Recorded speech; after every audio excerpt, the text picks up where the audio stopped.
Hi friends, welcome to trading pro Telugu channel.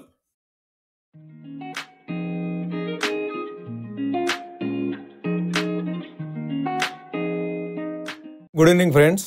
Fed chair Powell indicated a rate cut. Powell Jackson Hole summit స్పీచ్లో dovish comments చేయడంతో US markets అత్యంత ఉత్సాహంతో ఉరకలేసినాయి శుక్రవారం. ముఖ్యంగా September మీటింగ్లో rate cut ఉంటుందనే అంచనాలతో మార్కెట్లు డౌ కానీ నాస్డాక్ కానీ న్యూ హైస్ దగ్గర క్లోజ్ అవ్వడం చూసాం మనం. ఈ మార్నింగ్ యుఎస్ ఫ్యూచర్స్ మాత్రము స్లైట్ నెగిటివ్గా ట్రేడ్ అవడం చూస్తూ ఉన్నాం.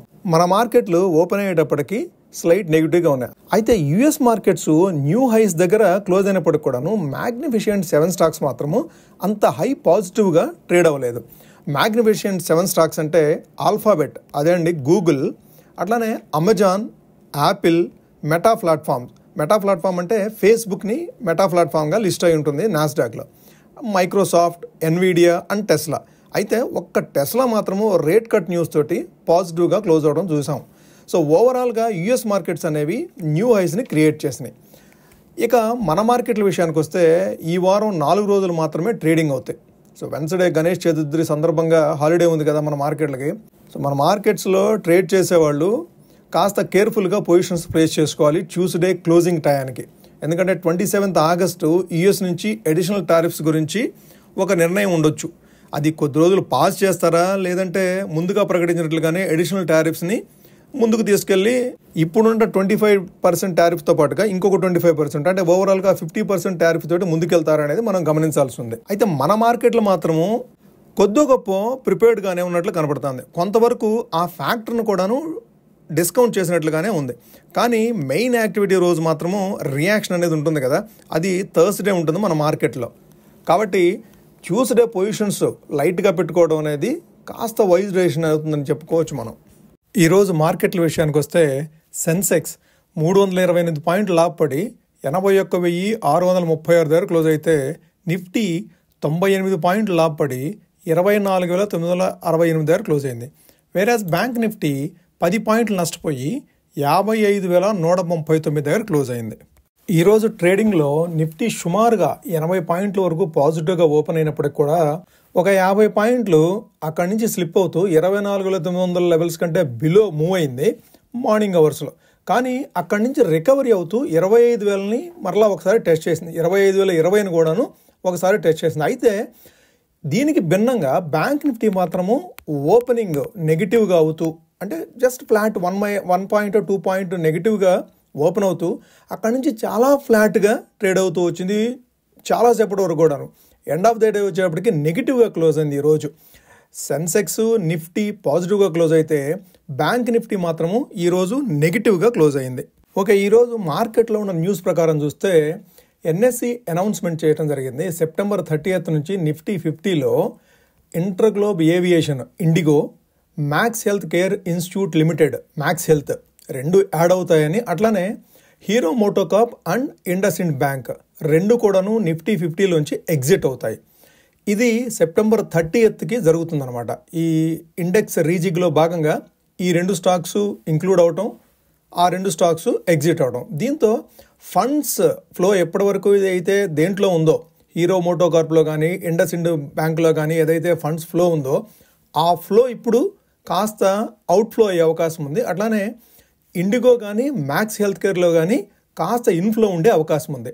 సో ఫండ్స్ అక్కడి నుంచి ఇక్కడికి మూవ్ అయ్యే అవకాశం మాత్రము, ఈ యాక్టివిటీ అంతా కూడా సెప్టెంబర్ లాస్ట్ వీక్లో మనకు కనపడే అవకాశం ఉంది. సో ఈ స్టాక్స్ కనుక మీరు హోల్డ్ చేస్తూ ఉంటే సో ఆ సెప్టెంబర్ లాస్ట్ వీక్ని మీరు అబ్జర్వ్ చేయాల్సి ఉంది. నెక్స్ట్ గోడ్రేజ్ ప్రాపర్టీస్ గురించి మాట్లాడుకోవాలి. గోడ్రేజ్ ప్రాపర్టీస్ 683 హౌసింగ్ యూనిట్స్ సుమారుగా 1000 కోట్లకి సెల్ చేసింది. తన హైదరాబాద్ వెంచర్లో న్యూగా లాంచ్ చేసిన గోడ్రేజ్ రీగల్ పెవిలియన్ రాజేంద్ర నగర్ హైదరాబాద్లో ఈ ఫ్లాట్స్ని సెల్ చేయడం జరిగింది. దీంతో ఈరోజు ట్రేడింగ్ సెషన్లో పాజిటివ్గా ట్రేడ్ అయింది Godrej properties. Next HAL stock గురించి ఒక న్యూస్ ఉంది. ఇండియన్ నేవీ న్యూ ఆర్ఎఫ్ఐని ఇష్యూ చేయడం జరిగింది, అంటే రిక్వెస్ట్ ఫర్ ఇన్ఫో. దీని ప్రకారం ఏంటంటే హెచ్ఏఎల్కి 76 నేవల్ యూటిలిటీ హెలికాప్టర్స్ని సప్లై చేయాలని చెప్పేసి ఈ ఆర్ఎఫ్ఐలో రిక్వెస్ట్ చేశారు. ఇందులో ఈ 76 యూటిలిటీ హెలికాప్టర్స్లో 51 యూనిట్స్ ఏమో నేవీకి, అట్లానే 25 యూనిట్స్ ఏమో అది ఇండియన్ కోస్టల్ గార్డ్స్కి యూజ్ చేయడం జరుగుతుంది. సో ఈ మధ్యకాలంలో హెచ్ఏఎల్కి వచ్చిన ఆర్డరు ఇదొకటి. దీంతో పాటుగా ఇండియన్ గవర్నమెంట్ ఆల్మోస్ట్ 62,000 కోట్ల వర్త్ ఆఫ్ డిఫెన్స్ సిస్టమ్స్ని పర్చేజ్ చేయాలన్న ఆలోచనలో ఉన్నట్టుగా బడ్జెట్లో ఇంక్రూజ్ చేయడం జరిగింది. సో దీంతో హెచ్ఏఎల్ స్టాక్ అనేది ఈ మధ్యకాలంలో మనము కాస్త పాజిటివ్గా ట్రేడ్ అవ్వడం చూస్తూ ఉన్నాం. దాని తర్వాత రీసెంట్గా లిస్ట్ అయిన కంపెనీ ఇది శ్రీ రిఫ్రిజిరేటర్స్. దీనికి సంబంధించి ఒక న్యూస్ ఉంది. BSEకి మండే ఫైల్ చేసిన నోట్ ప్రకారం ఏంటంటే ఈ కంపెనీకి 106.6 కోట్ల వర్త్ ఆఫ్ ఆర్డర్ ఒకటి హిందుస్థాన్ షిప్ యార్డ్ నుంచి జరిగింది.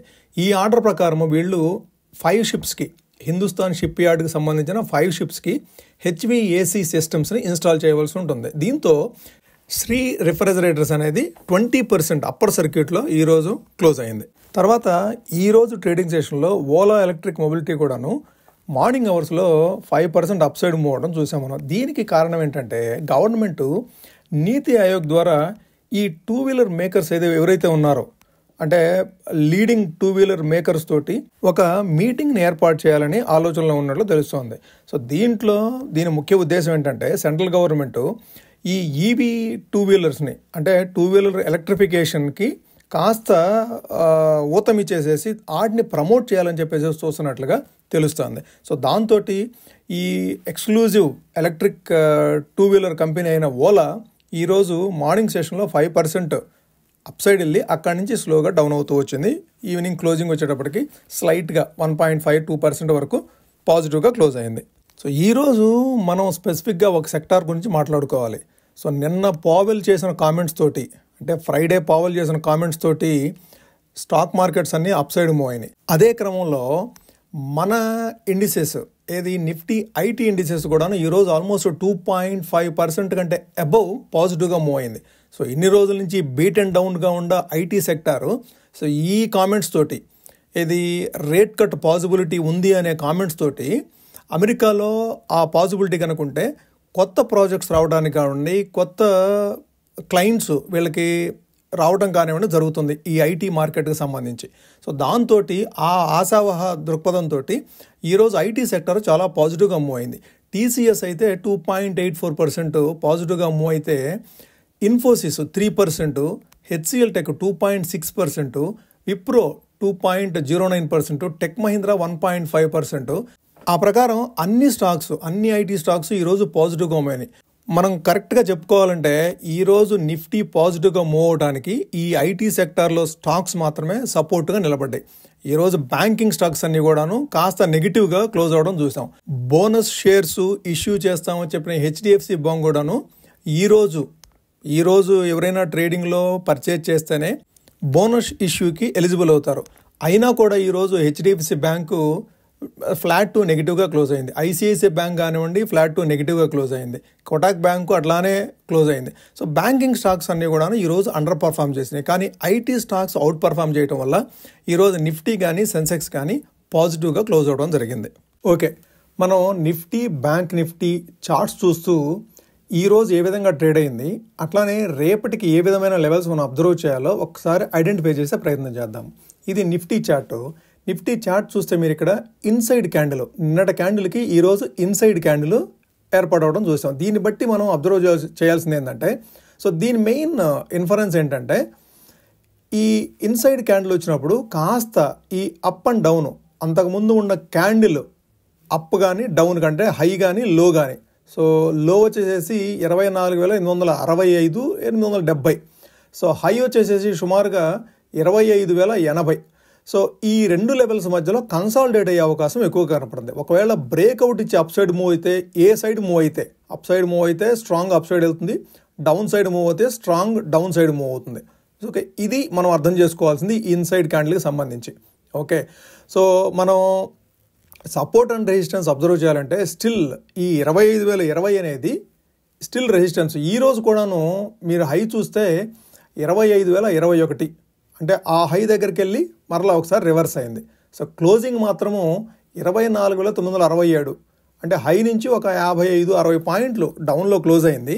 బట్ ఓవరాల్గా ఇక్కడ సపోర్ట్ అనేది యాక్ట్ చేస్తున్నట్టుగా కనపడుతుంది. మనకి 24,850 దగ్గర మాత్రము సపోర్ట్ యాక్ట్ చేస్తున్నట్టు కనపడుతుంది. ఒకవేళ దాన్ని డెసిసివ్గా బ్రీచ్ చేసి కనుక కిందకు వస్తే రేపు ఏదైనా బ్యాంకింగ్ స్టాక్స్లో ఇదే నెగిటివిటీ కాస్త ఎక్కువయ్యి డౌన్ సైడ్ మూవ్ అయితే కనుక మరలా ఒకసారి 24,670 ఆ లెవెల్ను మాత్రము టెస్ట్ చేసే అవకాశం కనపడుతుంది నిఫ్టీకి సంబంధించి.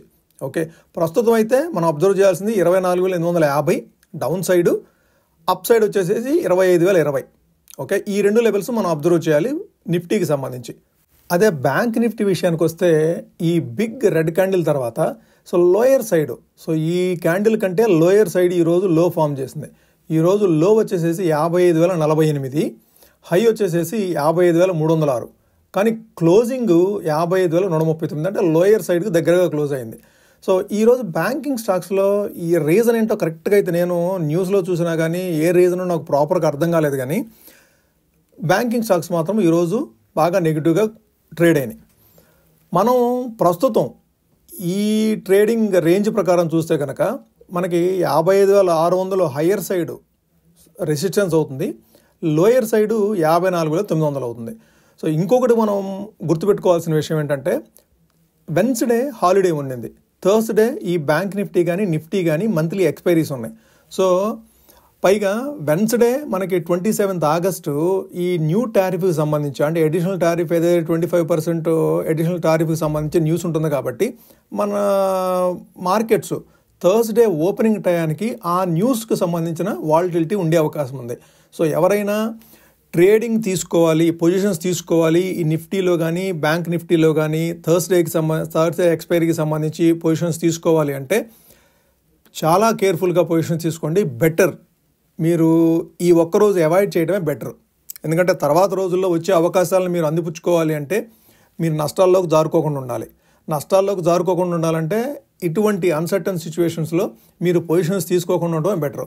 సో మ్యాక్సిమం ట్యూస్డే ఈవినింగ్కి క్లోజ్ చేసుకోండి. ఏదన్నా ఉన్నా కూడాను చాలా లైటర్ పొజిషన్స్, అది చాలా డీప్ ఇన్ ద మనీకి వెళ్ళిపోయి మీరు పొజిషన్స్ తీసుకోండి.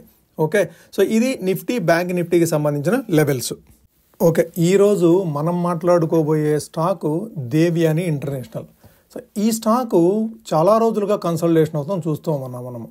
సుమారుగా 1 సంవత్సర కాలంగా ఇది 150 నుంచి 200 ఈ రేంజ్లోనే ఎక్కువగా కన్సల్టేషన్ అవుతూ వస్తుంది.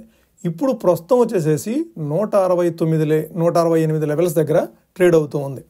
సో ఇది 165 మీరు యాడార్లోకి యాడ్ చేసుకొని 165, 166 లెవెల్స్కి వచ్చినప్పుడు మీరు అక్యుములేషన్ స్టార్ట్ చేసుకోవచ్చు. స్ట్రిక్ట్ స్టాప్ లాస్, ఇటువంటి స్టాక్స్కి ఏంటంటే స్ట్రిక్ట్ స్టాప్ లాస్ ఉండాలి. అది సుమారుగా 153 లెవెల్స్ దగ్గర స్ట్రిక్ట్ స్టాప్ లాస్ పెట్టుకొని సుమారుగా 195 నుంచి 200 లెవెల్స్ వరకు మరలా ఒకసారి టార్గెట్ ఎక్స్పెక్ట్ చేయొచ్చు మనం. సో దీని ఫండమెంటల్స్ కనుక చూడాలి అంటే దేవ్యాని ఇంటర్నేషనల్, సో ఇది సుమారుగా 20,826 కోట్ల మార్కెట్ క్యాపిటలైజేషన్ ఉంటే, సో దీని ఆర్ఓఈ ఆర్ఓసిఈ స్లైట్గా అంటే మీకు రీసెంట్గా ప్రాఫిట్స్లోకి టర్న్ అయింది ఈ కంపెనీ. సో ఇది రాబోయే రోజుల్లో కాస్త పాజిటివ్గా టర్న్ అయ్యే అవకాశం మాత్రం కనబడతా ఉంది. సో మీరు క్వార్టర్లీ రిజల్ట్స్ చూడాలంటే దీని sales quarter on quarter improve అవుతూ వస్తున్నాయి. సెప్టెంబర్ 22 కంటే ఆల్మోస్ట్ డబుల్ అయినట్టు చూడవచ్చు మనం. సెప్టెంబర్ 2022లో 750 కోట్లు సేల్స్ ఉంటే జూన్ 2025లో 1,350 కోట్లు సేల్స్ ఉండింది. ఓకే, సో దీని ఆపరేటింగ్ ప్రాఫిట్స్ కూడాను సో 166 కోట్ల నుంచి 265 కోట్లకు వచ్చారు. అంటే ఆపరేటింగ్ ప్రాఫిట్ కూడాను సో స్టార్టింగ్లో ఉన్న 22% కంటే ఇప్పుడు 15% కొద్దిగా డ్రాప్ అయినట్టు కనపడినప్పటికీ కూడాను సో మరలా ఇంప్రూవ్ అయ్యే అవకాశం ఉంది. సో వీళ్ళు బేసిక్గా క్యూఎస్ఆర్ బిజినెస్లో ఉన్నారు, క్విక్ సర్వీస్ రెస్టారెంట్స్ బిజినెస్లో ఉన్నారన్నమాట వీళ్ళు. సో దీన్ని మీ రాడార్లోకి యాడ్ చేసుకొని, సో ఈ స్టాక్ని మీ రాడార్లోకి యాడ్ చేసుకొని ఈ 166, 165 ఆ రేంజ్కి వచ్చినప్పుడు మీరు స్లోగా అక్యుములేషన్ చేసుకోవడం స్టార్ట్ చేసుకోవచ్చు. అయితే ఇటువంటి స్టాక్స్ని మీరు అయితే ఇది ఫండమెంటల్లీ స్ట్రాంగ్ స్టాకు, 20,000 కోట్ల మార్కెట్ క్యాపిటలైజేషన్ ఉంది. సో రేపు ఎల్లుండి ఈ క్యూఎస్ఆర్ బిజినెస్లో స్టాక్స్ ఏంటంటే ఇది ప్రాఫిట్ చేయడానికి టైం పడుతుంది, టర్న్ అరౌండ్ అవ్వడానికి కాస్త టైం పడుతుంది ఇది. ఓకే, సో కాబట్టి మీరు ఈ స్టాక్ మీరు అబ్జర్వ్ చేస్తూ ఫండమెంటల్స్ని కూడా మీరు ఒకసారి స్టడీ చేసి ఈ స్టాక్ మీకు అనుకూలంగా ఉంటుంది అనుకుంటే, లాంగ్ టర్మ్లో ఈ స్టాక్ మీకు అనుకూలంగా ఉంటుంది అనుకుంటే ఈ స్టాక్ని మీరు పిక్ చేసుకోవడం స్టార్ట్ చేసుకోవచ్చు. ఓకే, సో ఇది ఫ్రెండ్స్ ఈరోజు వీడియో. మీకు నచ్చినట్టయితే లైక్ చేయండి. అట్లనే ఈ ఛానల్ని మీరు ఇప్పటివరకు సబ్స్క్రైబ్ చేయకుండా చూసినట్లయితే ఛానల్ని సబ్స్క్రైబ్ చేసి మమ్మల్ని ఎంకరేజ్ చేయండి ఫ్రెండ్స్. Thank you.